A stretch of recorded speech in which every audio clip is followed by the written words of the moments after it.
Good afternoon, everyone, and thank you for joining the proponent webinar for Tender Round 6. My name is Jack Kratzer, and I work in our Stakeholder Relations and Communications team here at AEMO Services, and I will be facilitating today's webinar. So joining me today, I will have Civi Boone, Matilda Price, and Lockie White from our New South Wales Roadmap team, and they will be presenting to you all.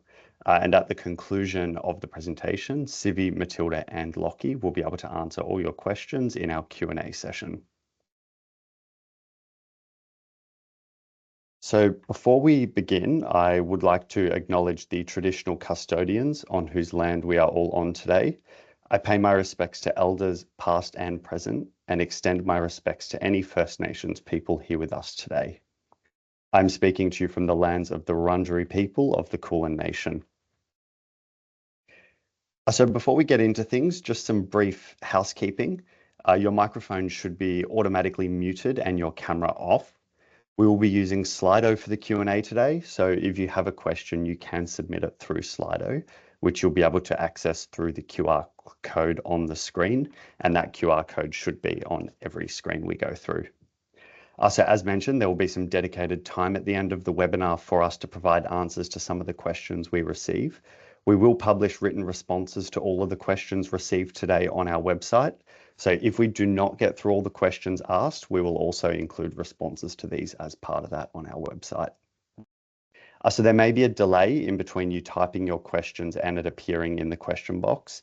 This is completely normal and there's no need to ask the same question again. You can also mark yourself as anonymous if you would prefer your name not to appear in the Q&A channel. Given the size of the group here today, we will be moderating the questions.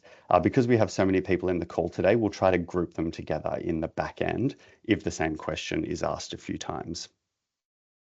So when we get to the Q&A, if you're interested in hearing the answer to a question that has already been asked, you can like the question by giving it a thumbs up, and that will bring it higher in the list so we know which questions to prioritize. And if there are any questions with Slido, you can email your question to us at the email address shown on the screen, and one of my colleagues will make sure that that gets added in. And before we move on, just to note as well that this proponent webinar is being recorded and we will post it on our website. So there's no need for you to record it yourselves. We will put it up for you to refer back to. So onto who we are. Hopefully some of you joining here today are familiar with us, but for those who don't, I would like to just provide a brief introduction to AEMO Services and what we do. So AEMO Services is a subsidiary of the Australian Energy Market Operator with an independent board. We were established over 3 years ago as an execution agency with the purpose of partnering with governments to deliver the energy transition. Our foundational role is as the independent New South Wales Consumer Trustee under the Electricity Infrastructure Investment Act. In this role, we facilitate investment in projects in New South Wales through our tender process, conduct long-term planning through our Infrastructure Investment Objectives Report, and authorise renewable energy zone infrastructure. Our role is focused on bridging ambition and action, and we act as a trusted intermediary between governments and the private sector. So the purpose of today's discussion is to provide an overview of Tender Round 6, which opened for bids on Friday, the 9th of May. The presentation will provide details on the tender and process, the LDS LTESA product, and the assessment framework we use. We'll also touch on the outcomes of New South Wales Roadmap Tender 5, the results of which were announced in February. So I'd now like to introduce our first presenter for today, Civi Boone, who is a Senior Manager at AEMO Services and leads our New South Wales Tender Delivery team.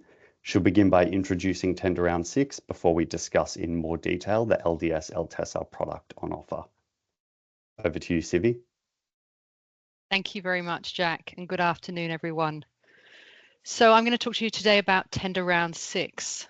It is the fourth tender round conducted by AEMO Services that is offering long duration storage, or LDS LTESAs, which is the abbreviation for the long-term energy service agreements. This tender is being conducted under New South Wales's Electricity Infrastructure Roadmap. The indicative size of this tender round is 1 gigawatt and at least 8 gigawatt hours of LDS projects. It's important to note that this is the indicative size only. So depending on the competitiveness of the bids received, AEMO Services has the discretion to award LTESAs to a volume of projects above or below this amount. The purpose of conducting this tender round is to support the achievement of New South Wales's minimum objectives under the Electricity Infrastructure Investment Act. These minimum objectives are 2 gigawatts and 16 gigawatt hours by 2030 and 28 gigawatt hours by 2034. As some of you may have seen, we have now awarded LTESAs to projects that represent approximately 40% of the 2030 target and 66% of the 2034 target. Some of you may be wondering how this impacts your projects as we get closer to the targets. So what we want to make very clear is that these targets are minimum objectives only and are not upper limits on the amount of LDS we can procure. Where we identify a need to procure LDS infrastructure beyond these targets, and it is in the long-term financial interests of New South Wales electricity customers to do so, we will do so. One final point to mention on the targets, we still need at least 1.2 gigawatts and 9.6 gigawatt hours to hit the minimum objective for 2030. So we're keen to see more short lead time projects that can come forward and participate to help us procure more long duration storage infrastructure that can meet our near-term requirements. The next slide focuses on who can participate. And as I mentioned, Tender Round 6 is being conducted under the New South Wales Roadmap. As such, it is open to all eligible projects in the New South Wales region of the NEM that can meet the eligibility criteria. The full list of proponent and project eligibility criteria can be found in the tender guidelines, which are available on our website. And this slide summarizes some of them, but by no means is it an exhaustive list. So if you look at this slide, the first criteria we've highlighted for your attention is that projects are required to have a minimum storage duration of 8 hours and must be able to continuously dispatch at their registered capacity. This minimum storage duration of 8 hours also needs to be maintained over the term of the LTESA. Projects must have received SEERs and must be in receipt of a connection agreement or a network service provider response to a connection inquiry. Projects must currently be or will be registered with AEMO to participate in the central dispatch in the New South Wales region of the NEM. And projects must not be in receipt of financial support in the form of project capital support, periodic payments, or revenue underwriting from the state or Commonwealth government. This does not include funding such as non-concessional funding from the CEFC, market certificates, or development support. In effect, it excludes projects that have already received funding that is of the same nature as an LTESA from participating. And lastly, the project must not identify as committed or existing in the AEMO Generation Information page as of the 14th of November 2019. On this slide, you can see the Tender Round 6 timeframe.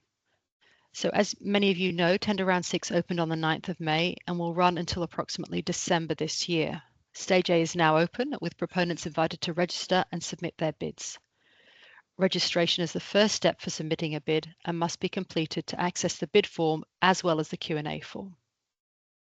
Questions can be submitted to us via the Q&A form, and we typically de-identify the questions and publish our responses to everyone to promote probity and transparency in our tender process, unless the question is particular to a specific project and is sensitive. Both registrations and the Q&A process close on the 29th of May, with project bids closing on Tuesday the 10th of June at 5 p.m. In July, successful proponents from Stage A will be invited to submit a financial value bid as part of Stage B. Stage B will then close in August, with the final successful projects announced either later this year or very early in 2026.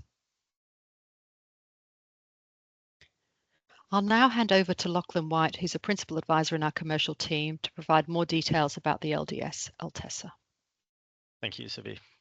In this section, I'll talk to the LDS LTESA's key features, terms, and I'll also provide a payment example. So the LDS LTESA is an options contract, and it's designed to solve the missing money problem for long duration storage projects. It provides capped annuity payments, which are available as a top up to a project's net operational revenues in order to mitigate cash flow volatility and improve forecast revenues for a project. The product is designed to provide long-term certainty for investors, and it gives project operators flexibility in pursuing their own operating strategy. Contracts are very long-term, so it's up to 14 years for chemical batteries and up to 40 years for pumped hydro. And for any other technology, it's the lesser of 40 years and the project's operational life. Importantly, this product is designed as a revenue top-up mechanism, which does not set restrictions on a project's operating strategy. So operators are encouraged to respond to all valuable and available revenue opportunities, even while the LTESA support is available. The design includes a repayment mechanism, which we'll show an example of in 2 slides' time, but any sharing of revenues is capped by historical net payments that have been received by the project in previous years.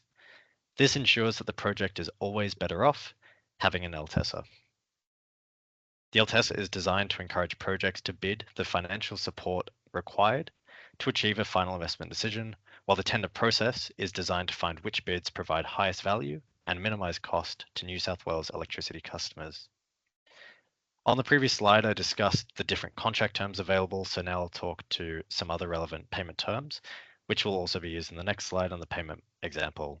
So these terms are the net revenue threshold, annuity cap, and net operational revenue. I'll start from the bottom of the list here. So the net operational revenue is, simply put, all revenues earned by the project in a year, netted off against permitted costs, and it's before considering the LTESA payments.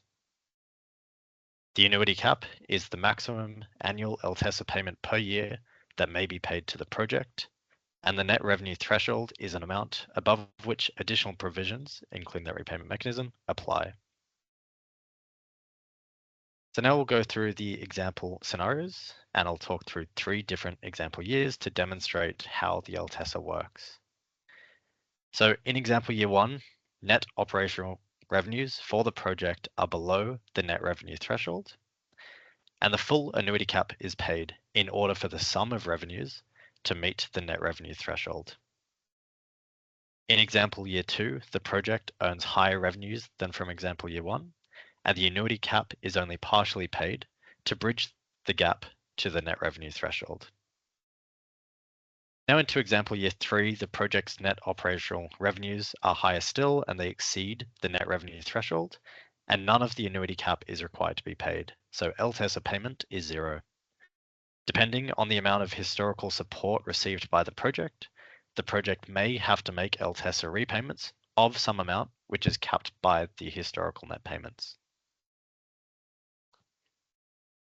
From here, I'll pass over to Matilda Price, our Tender 6 lead, who will discuss our assessment framework and the Tender 5 outcomes.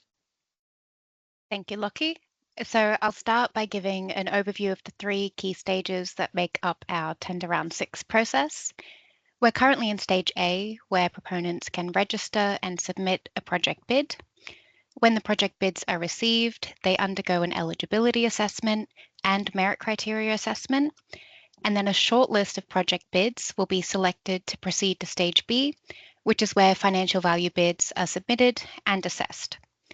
Following this, in Stage C, we undertake due diligence and enter contract negotiations with the financial value shortlist. Once due diligence and contract negotiations are completed, AEMO Services makes recommendations to the scheme financial vehicle for bids that it should execute an LDS LTESA with. In the next 2 slides, I'll discuss in further detail the merit criteria used to assess these bids. So, starting with Stage A, the project bids are assessed against 4 merit criteria. Merit criteria 1 looks at the project's impact on the electricity system, including congestion, and the project's ability to provide essential system services and/or contribute to system strength. Merit criteria 2 looks at the project's pathway and progress towards financial close and commercial operations. This includes risk to timely project completion, as well as the project's progress towards securing all required approvals, land, and connection agreements. Merit criteria 3 looks at the capacity, capability, and track record of the proponent, its management, and other relevant entities involved in the project to deliver the project.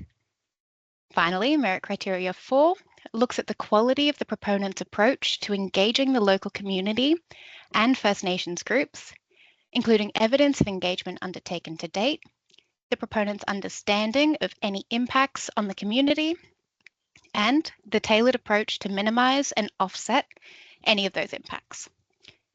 Importantly, this merit criteria has a mandatory returnable schedule to complete as part of your project bid submission. Moving on to merit criteria in stage B. So we've got 3 merit criteria. Merit criteria 5 looks at the benefit of the project, including its ability to reduce wholesale electricity prices, its ability to contribute to system reliability, and the forecast cost of the LTESA. Projects are assessed against several future scenarios to determine the value they provide to New South Wales consumers. It is expected that LDS projects can provide significant wholesale market benefits in scenarios where prices are volatile or remain high for extended periods, and can reduce reliability risk when all New South Wales coal has retired or during lulls in variable renewable energy. Merit criteria 6 looks at the nature and extent of commercial departures and the resulting risk transfer from the pro forma project documents. It is strongly advised that proponents do not propose any amendments to the project documents, as this may result in a non-acceptable bid. Finally, merit criteria 7 looks at the bid's demonstration and commitment to improve regional economic development, including local supply chain, workforce, and First Nations participation. Commitments made under merit criteria 7 will be contractually binding and subject to a monitoring regime in the project documents. I'll now hand over to Lockie again to discuss prior tender outcomes and what contributes to a successful and high-value bid. Thank you, Matilda. So tender round 5 began in 2024, and the successful bids from that tender were announced in February this year. There were 3 successful projects, and they're shown on the right-hand side here, and they include 2 battery energy storage systems, which each have a storage capacity equivalent to 8 hours duration. And for the first time, we awarded a pumped hydro energy storage system with a storage capacity of almost 12,000 megawatt hours. And that project is capable of dispatching for a nominal storage duration of about 15 hours. The successful projects from tender round 5 represent 1.03 gigawatts and 13.79 gigawatt hours worth of storage. These projects were successful because of their strong performance across all merit criteria and their use of the LDS LTESA in a way that minimized cost and maximized value to the New South Wales electricity customer. In particular, these projects managed to show a diverse range of social license initiatives. They provided a clear pathway to commercial operations, a strong organizational ability to deliver the project, and a positive impact on the system, including being able to reduce the curtailment of nearby renewable generators. For contracts, all projects provided minimal or no departure from the pro forma risk allocation. In terms of prices, the annuity caps were bid well below net revenue thresholds, and this implies that the LTESA is being used to provide a partial amount of revenue required to achieve investment hurdles, rather than guaranteeing the full amount of the net revenue threshold. In addition to this, some bids were able to improve value by reducing their contract term from the maximum allowed. As we would expect, the present value of forecast wholesale market benefits for the pumped hydro project was higher than that of the BESS projects, and this was driven by its nominal storage duration being beyond 8 hours, and also having a significantly longer operational life than BESS. And for projects with a long asset life, the ability to accrue high benefits over the long term is important in being able to offset potentially higher LTESA costs. So bids that we receive are getting more competitive across tender rounds.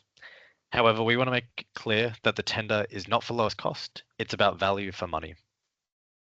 There are 4 key drivers of value that we've been observing and want to call out today, and these are duration, location, timing, and social license.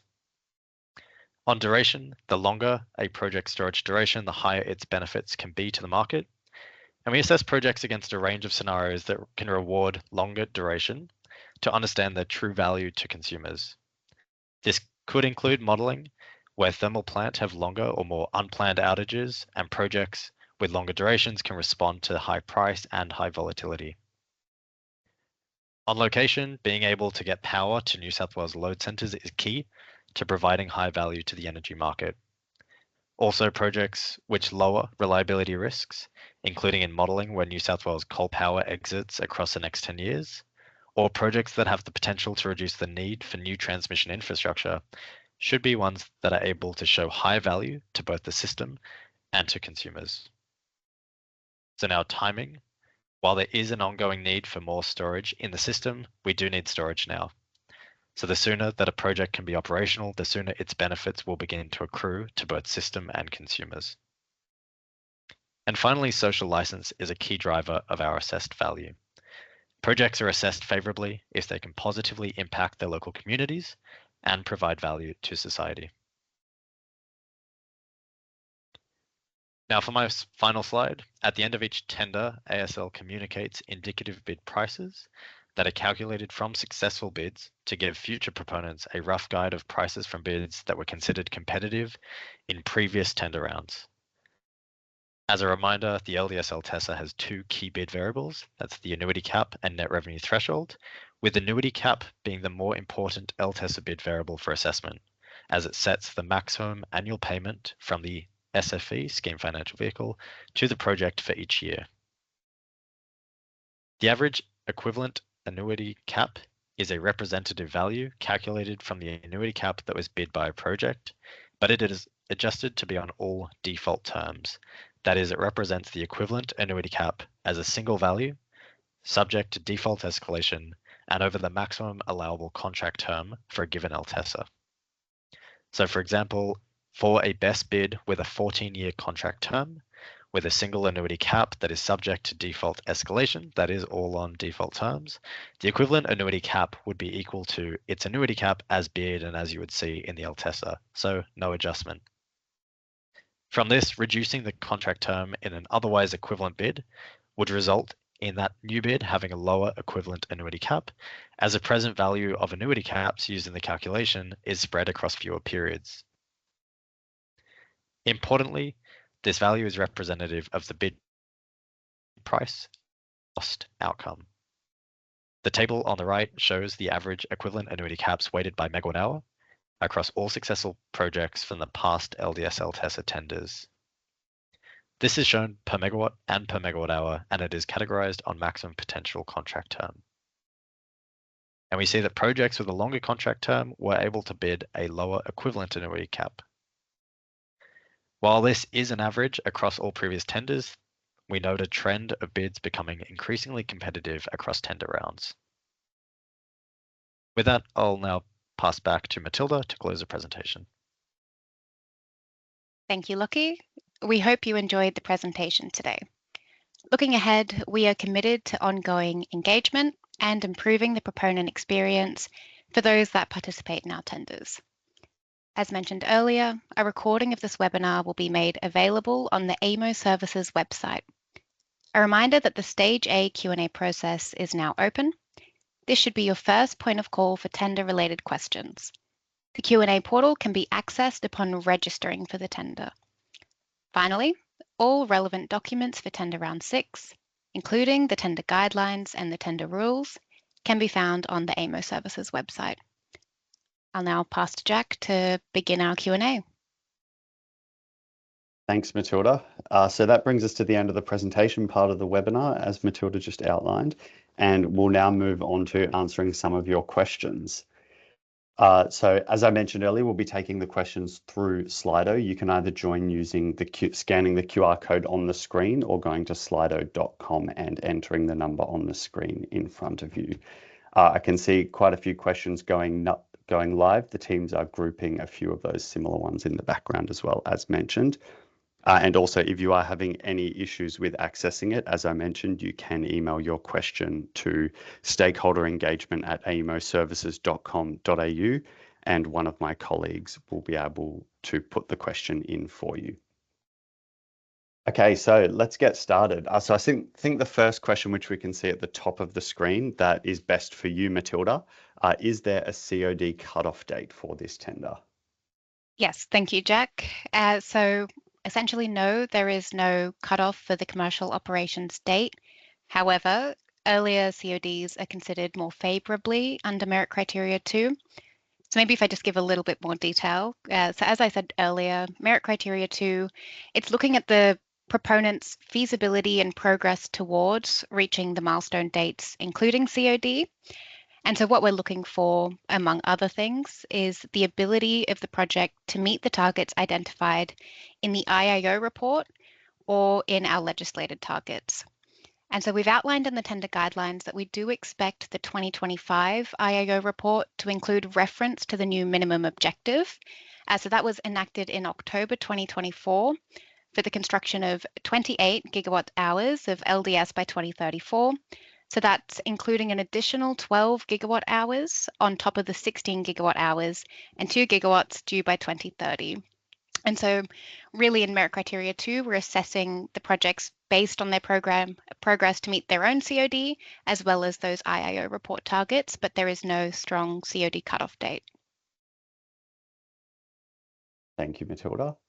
So the next one, Lockie, I think we'll throw to you on this, which is, can BESS currently being developed as a 4-hour battery be submitted on the premise that they will convert to 8 hours if successful, noting that economics don't currently support merchant 8-hour development? Thanks, Jack. And so we'll begin by referring to eligibility criteria 4, so projects consisting of storage units with a registered capacity that can be dispatched for at least 8 hours for the entirety of that contract term, so across their full LTESA term. That's the eligibility criteria for participation. Projects must meet this criteria, and where a project is requiring revised approvals or connection agreements to accommodate conversion, that should be clearly stated in the bid submission, and timelines should be developed, incorporating time taken to undertake those revised activities. Merit criteria assessment would take into account the progress of the eligible contract, i.e. with regards to approvals or permitting processes, and we will be assessed based on what has currently been achieved for any eligible 8-hour project. Thank you, Jack. Thanks, Lockie. I'll keep you with your mic off because I think the next one is for you. And I think you touched on this in the presentation as well, but good to recap on it. Will AEMO Services value longer than 8 hours more favorably than projects that only operate for 8 hours? Yep, great question. So it's generally going to be assessed in that MC5 financial value assessment, and longer storage duration can contribute to reducing forecast market prices, and compared to shorter durations, it's going to be particularly in scenario modeling where we see extended high price, high volatility, or reliability risks and risk of unserved energy. And then we'll have a reliability assessment incorporated in the tender as well, which will reward longer or can reward longer duration storage. And in Tender 5, overbuilding the storage duration of the project was seen to provide a more favorable assessment. Thanks, Lockie. We'll give you a break now and we'll throw to Sivi. So Sivi, is long duration energy storage technology agnostic? Could we develop using derated lithium-ion battery energy storage technology? Another really good question. And so, yes, the LDS objectives are technology agnostic. And we encourage any competitive and eligible project to participate as long as it can meet our eligibility criteria, including the 8-hour duration minimum requirement as well. Thank you, Sivi. And I think the next one we'll throw to Matilda for, which is there a minimum registered capacity for this tender? Thank you, Jack. No, there is not, provided that a project can meet that 8-hour dispatch minimum, and also that eligibility criteria that it needs to be registered or intend to register with AEMO for the central dispatch process. So provided those components, there is no technical minimum registered capacity. Fantastic. Thanks, Matilda. And we'll keep you on mic as well, rather. So what level of detail is expected for community engagement plans for projects that are in early stage? Good question. So I think probably the first place I will guide proponents to is on our website, we have a social license market briefing note. And so that gives more detail into what we're looking for merit criteria 4. Essentially, proponents are required to articulate and evidence their progress for the factors in this criterion, even if they are at an early stage. So I think it's Section 4.2 of the tender guidelines states about that merit criteria for community engagement plan returnable schedule. So that is a mandatory attachment and it will become contractually binding on award. So where the details of benefit sharing is still under development, please specify a minimum but firm commitment and provide the details of your plan for allocating committed funds to benefit sharing initiatives, and include governance arrangements that will be followed to finalise these initiatives. And I think importantly, the level of commitments in the financial value bid in stage B should be consistent with or higher than those that have been made in the project bid under merit criteria 4. Fantastic. Thanks, Matilda. We'll give you one more question, Matilda, then we'll give you a bit of a break. So our bid entity will be established in the coming months. How do we register if we don't have a bid entity to be the proponent? Good question. So proponents are required to nominate a bid entity in accordance with the proponent eligibility criteria. We do have a few areas in the tender guidelines that specify if it is available for registration and if it's not. And so if that bid entity is available for registration during the start of the tender, put that bid entity down as the proponent. However, if that bid entity is not available for registration, so there may be a special project vehicle that is being established at a later date, then it'll be the legal entity which registers as the proponent for the purposes of the tender. And so that will be the proponent that enters into the tender process deed and will also have to satisfy the proponent eligibility criteria. And it's section 5.19 of the tender guidelines that give further information on that. Thanks, Matilda. I will move on to you now, Sivi. Is there a technology maturity cutoff or merit consideration? For example, could a project with a TRL of 8 be considered? Another really good question. And I think the answer to this is that there isn't a technology maturity cutoff. However, it's worth bearing in mind the merit criteria that are in the tender guidelines, including merit criteria 2, which assesses the pathway and progress towards reaching financial close and commercial operations date, including the risks to timely project completion. So to that extent, the more progressed a project is, the higher it is likely to score under that merit criteria. So previous tender outcomes demonstrate that AEMO Services is willing to award to projects throughout various stages of development, including earlier stage projects with high delivery risk, assuming the project is eligible and competitive. But I would point everybody's attention to the merit criteria to just see how these things are scored. Fantastic. Thank you, Sivi. And then the next one, I think they are referring to whether the project itself needs to, be showcased to AEMO Services. So during the assessment process, is there any project presentations required by AEMO Services? So I can answer that one again. And there are no project presentations required during the assessment process. Fantastic, thank you. And we've just had one that has jumped to the very top with a few thumbs up there. So this one I'll throw to you, Matilda, which is, what are the weighted percentages for MC 1 to 4? Thank you, Jack. So under the New South Wales Roadmap tenders, we do not publish the weightings for merit criteria 1 to 4. So I can't give much more of a response for that one.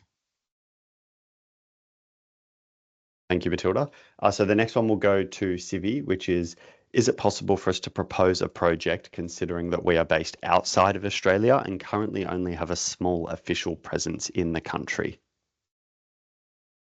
Thanks, Jack. And another good question. So to answer this question, I would actually suggest that proponents have a look at eligibility criterion 14, which is in the tender guidelines. And so that eligibility criterion says that the proponent and bid entity, if different, must hold an Australian ABN and be one of either an Australian entity incorporated under the Corporations Act, a Commonwealth entity, an Australian state or territory or local government or council.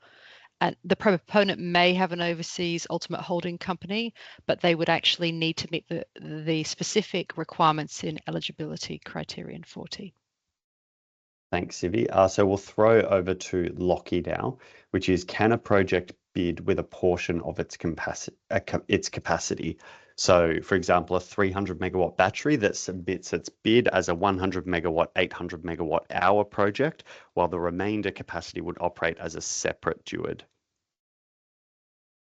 Good question. And in that case, we'd imagine that the 100 megawatt, 800 megawatt hour or 8-hour storage duration element of the project could be eligible as a discrete project to the remainder of the project with a separate DUID or dispatch unit ID, and that's subject to meeting all other eligibility criteria. The project would be assessed on the development progress towards the 100 megawatt component. Fantastic. Thank you, Lockie. We'll go to Matilda next with the top question, which is, can you clarify the requirements for participation? Is it that an inquiry response is needed or an agreement, effectively an offer to connect? Thank you, Jack. So I think this is about the eligibility criteria. And so it is just an inquiry response from the network service provider at a minimum that is required to be submitted for eligibility criteria 8. Specifically, it states that the project must be in receipt of either that connection agreement or the network service provider response to the connection inquiry. And so that must be provided when submitting a project bid. If this question was a little bit more broad and also wanted to know about the requirements under merit criteria 2, you can also look at table 8, which has more detail onto what the requirement is for different agreements and that pathway to approvals. Fantastic. Thank you, Matilda. So the next one, Sivi, we'll throw to you for, which is, how will equivalent projects with CODs before and after December 2029 be scored? Thanks, Jack. So an earlier commercial operations date is expected to provide higher benefits so that projects can contribute towards reducing forecast market costs in early modelled years. Hopefully that answers the question.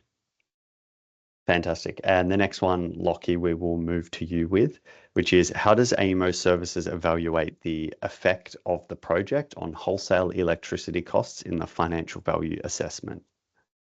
My favorite type of question. It's what I spend most of my time doing, but I'll keep it short here and note that there's sort of subsequent market briefing notes which comment on how the modeling is done.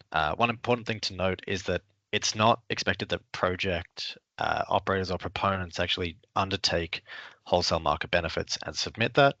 Rather, AEMO Services works with advisors and energy market models to develop their own forecast of wholesale market benefits for projects.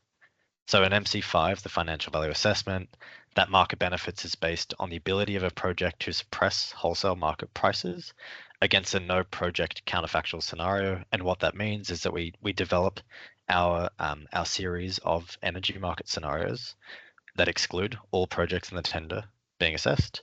And then one by one, we would add the projects to it and test the impact of each project in being able to reduce wholesale market costs for New South Wales electricity customers in the new project scenario.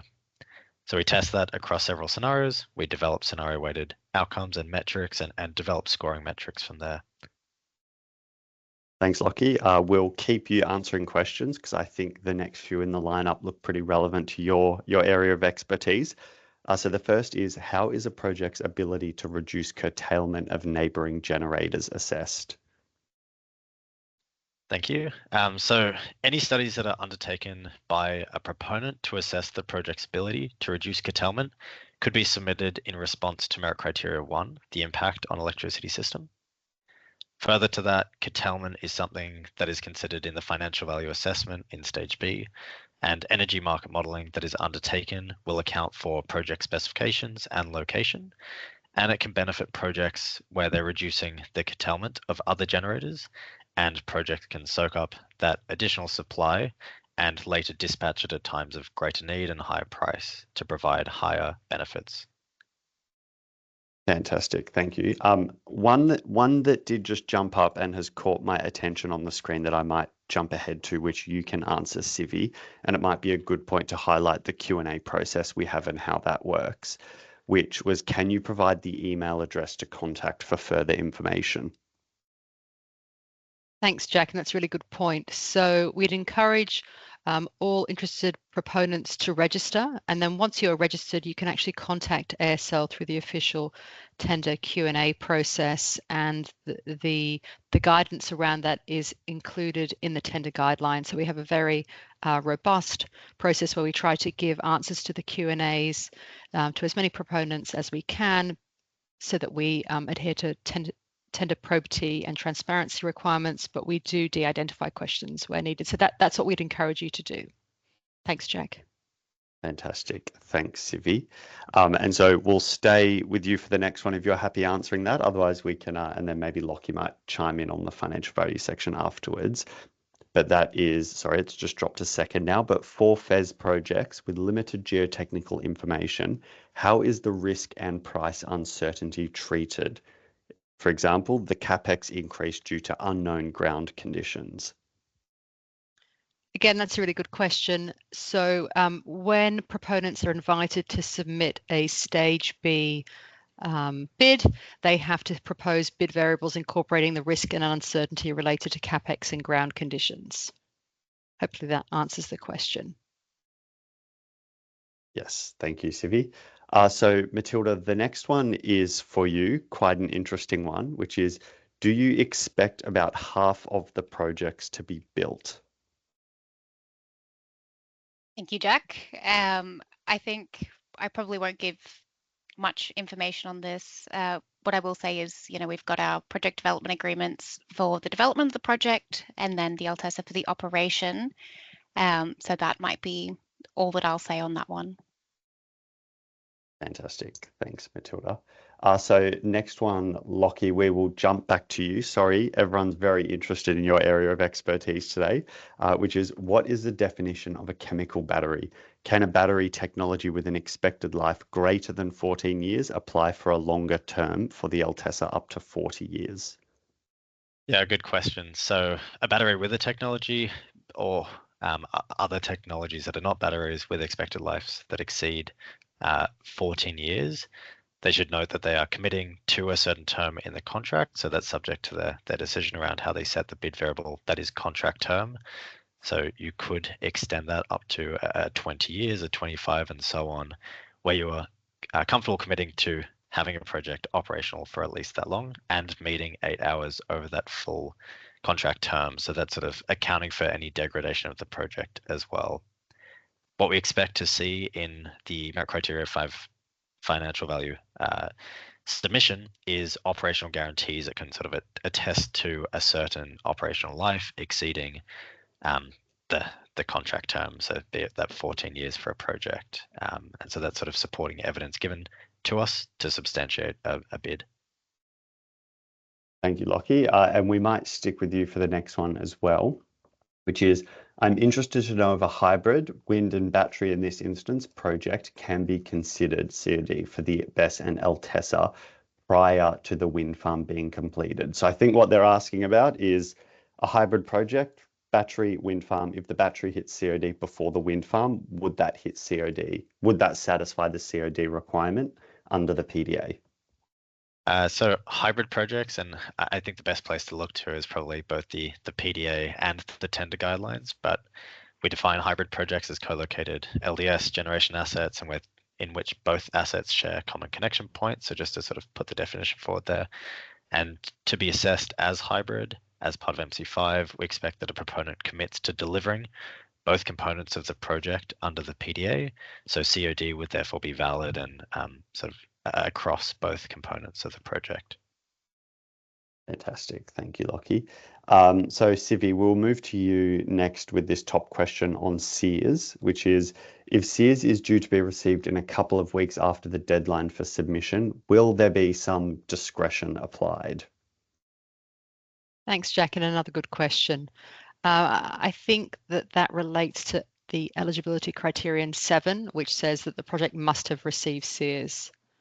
Or if SEERS do not apply, have lodged a DA under the Environmental Planning and Assessment Act.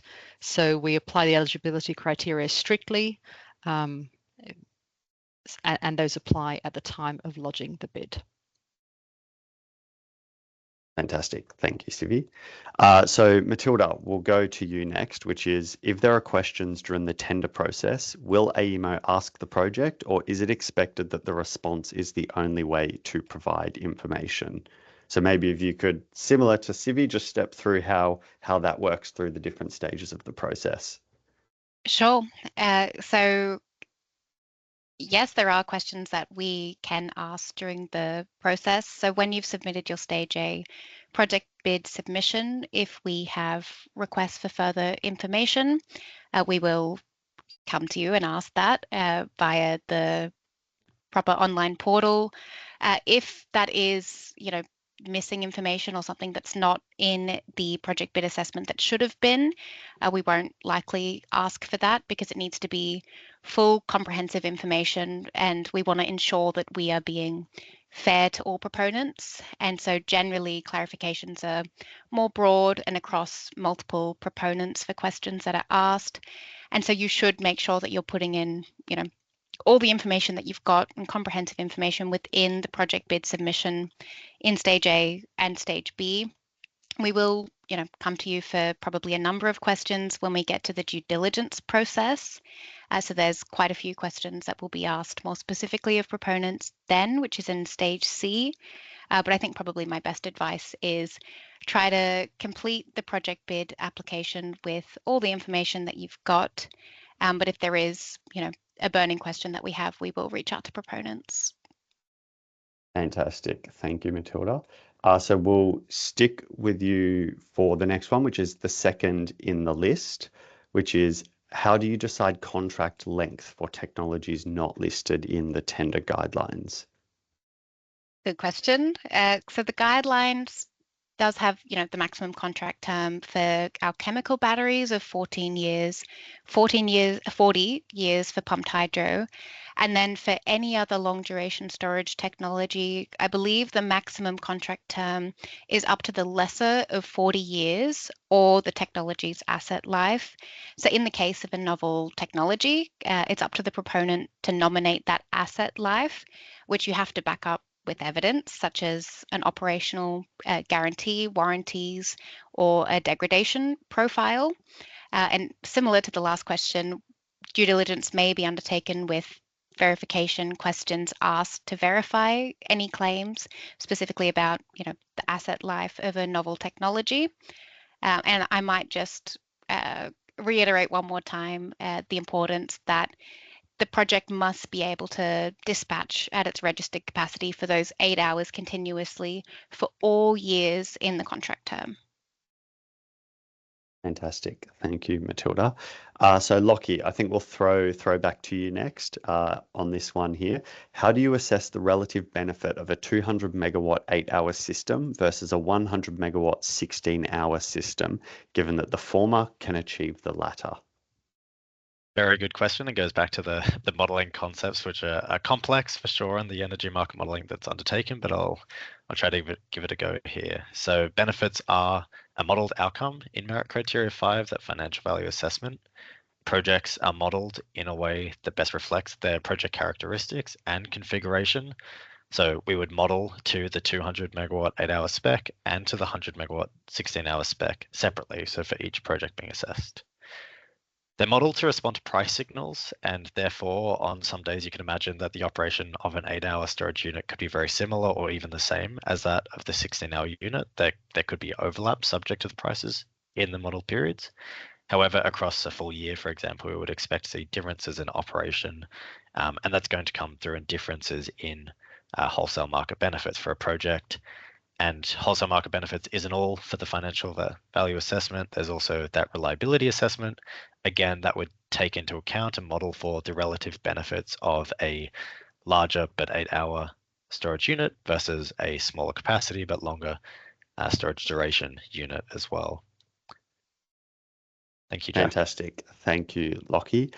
So we'll go to the MC4 returnable schedule one next, and I'll get you to answer this one. I think, Sivi, you're best placed. So MC4 returnable schedule, can a camp be included which is subject to a community preferred multi-project camp being constructed as a legacy for the region? Thanks, Jack. So that's a social license question. And I think you'll see from the tender guidelines that what we view favourably is that the benefits are targeted and tailored for the community. So where that has been the result of community engagement and it is reflective of community needs and benefits, then absolutely that can be included. Thanks, Jack. Fantastic. Thanks, Sivi. And we might stick with you, Sivi, for the one at the top of the list now, which I think that's meant to say preferential. Is there a preferential scoring for projects that have a higher megawatt capacity? So thanks, Jack. And I'm not sure I totally understand this question, but we do not explicitly state a preferential scoring mechanism for projects with high megawatt capacity. So if that's the question, then I think that's the answer, that no, it's not based on that. It's how the project performs under the established merit criteria in the guidelines. Great answer, thank you. So the next one, Lockie, we'll get you back on screen. And so how do you, I think, oh no, sorry, that one has already been asked, so we might get rid of that. We'll go to the top one, which is what have been the changes in the LTESA assessment between the last LDS tender and this one following the legislative changes that were passed? A great question. So the merit criteria as they stand in the Tender Round 6 tender guidelines reflect the updated EII regulation changes, and that generally relates to reliability assessment. And so they've been provided for in the tender guidelines. We've accounted for them through section 422, which is system benefits. In table 11, we sort of talk to how assessment can consider or may consider multiple scenarios, including scenarios for reliability, which test the project's ability to reduce unserved energy in New South Wales in two conditions. One is where all New South Wales coal generators have retired, so it's a modelled scenario, and or there are lulls in variable renewable energy. Again, that ties back to the longer duration storage question, where you can imagine longer duration storage projects are generally going to be rewarded where that coal energy supply has left the market or where there are extended lulls in VRE. Those scenarios for reliability and for the system's benefit assessment and financial value could differ to those used in assessing wholesale market benefits. So that's just one note to be aware of. And further to that, from the EII regulations, in our strategic considerations, we note a strategic consideration which will include an assessment of the potential for projects to avoid or defer costs of projected regulated investment in the network. So that relates to transmission infrastructure investment and whether projects are capable of potentially offsetting, avoiding, deferring costs of projected regulated investment in those. Further, there's been some updates around social license requirements and to the IIO legislative targets in account of changes that we've seen across the last 6 months or so. Fantastic. Thanks, Lockie. Look, we do probably only have time for one or two more questions, but as I said earlier, any we don't get to, we will publish responses on our website to them. So Lockie, we'll give you a break for a moment, even though the top question is best meant for you. And Matilda, we'll go to you with the second question, which is who are the external advisors AEMO Services is currently working with, and what modelling services are used regarding the financial value assessment? Thank you, Jack. So ASL uses a range of consultants and modelling services during the tender process. We do state in the tender guidelines under the assisting entities, our associates, and so there's a few advisors there, and we speak to the consultants that are advised from time to time by the consumer trustee. I think that might cover it. Yep, fantastic. Thank you, Matilda. Sivi, I'll throw to you for the next one, which is talking about other schemes. So not sure whether we can really comment on that, given we are here to talk about New South Wales roadmap schemes at the moment and our role as a consumer trustee.